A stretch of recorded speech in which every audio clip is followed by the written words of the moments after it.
I'm Kelly Greenwood, founder and CEO of Mindshare Partners, a national nonprofit that's changing the culture of workplace mental health so that both organizations and employees can thrive.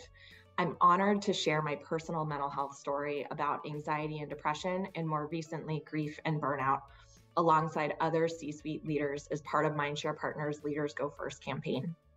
The campaign features a collection of videos from these leader allies who are also sharing their personal mental health stories, as well as our companion Leader Ally playbook on how you can do the same based on the best practices that we've developed over the years from our one-on-one Leader Ally coaching. Celebrities have increasingly been speaking out about mental health, but organizational leaders have only just started. And to fully catalyze culture change, workplaces need to play a part too.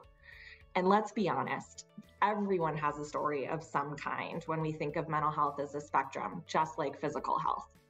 Whether you're a senior executive, a manager, or a leader of an employee resource group, telling your mental health story in a hopeful and empowering way is one of the most effective ways to normalize mental health challenges in getting support or treatment.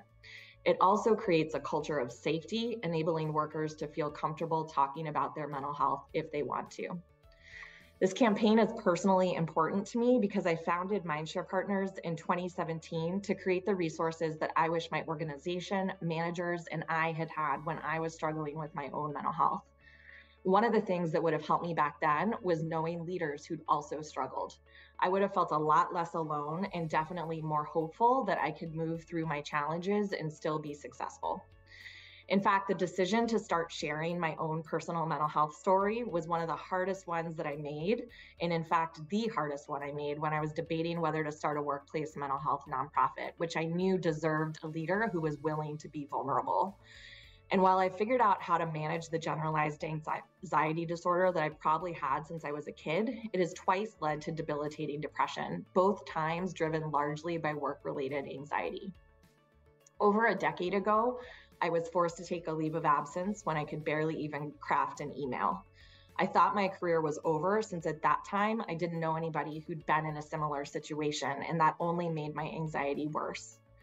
At the lowest points of my depression, I had suicidal thoughts because I thought I would never get better.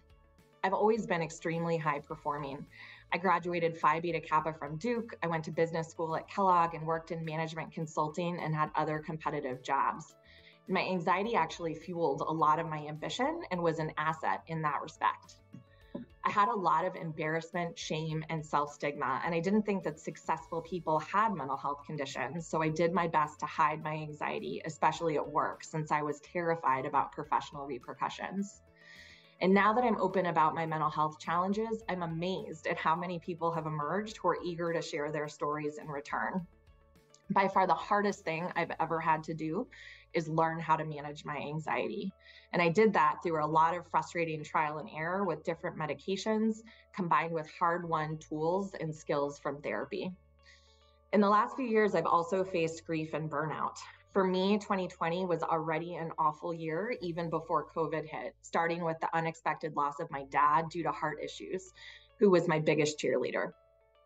Not only was I dealing with my own grief, but as an only child, I was also emotionally supporting my mom from across the country through her grief and isolation due to lockdown, while I was also trying to keep life as normal as possible for my two small kids in partnership with my husband. All of that combined with doing my best to lead an organization focused on workplace mental health through a seemingly constant stream of national and global problems. It turns out workplace mental health intersects with almost everything. That all led to some burnout. I won't say that I have it figured out entirely by any stretch, but I will say that it's a testament to continued therapy, medication, support from my husband, friends, and colleagues, and also being able to be transparent at work that I didn't have another major episode given all these stressors. In a complete 180, my therapy appointments are now on my work calendar for everyone to see. I also push myself to be vulnerable and authentic to my team in real time when I'm struggling, even though it's still a lot easier to talk about things from the past. Being open has helped me and saved a lot of energy from not having to hide anymore. And it's also made my team be more comfortable navigating what they're going through, and by modeling vulnerability as a strength. I wanted to do a campaign like this a long time ago, but hardly any leaders were willing to talk about their own mental health challenges, only willing to talk about those of a family member or friend. Thankfully, things are starting to change. Let's speed up that process together. We're calling on leaders at all levels, including you, to join the movement to reduce the stigma and spark culture change by going first and by sharing your mental health stories. I know that can take some courage, but so does much of leadership. To get started, read our Leader Ally playbook and use the guidance to share your own story on LinkedIn, Twitter, Facebook, and in your workplace, and use the hashtag LeadersGoFirst. Be sure to tag Mindshare Partners in your post, and for more information and more Leader Ally videos, go to www.mindsharepartners/leadersgofirst.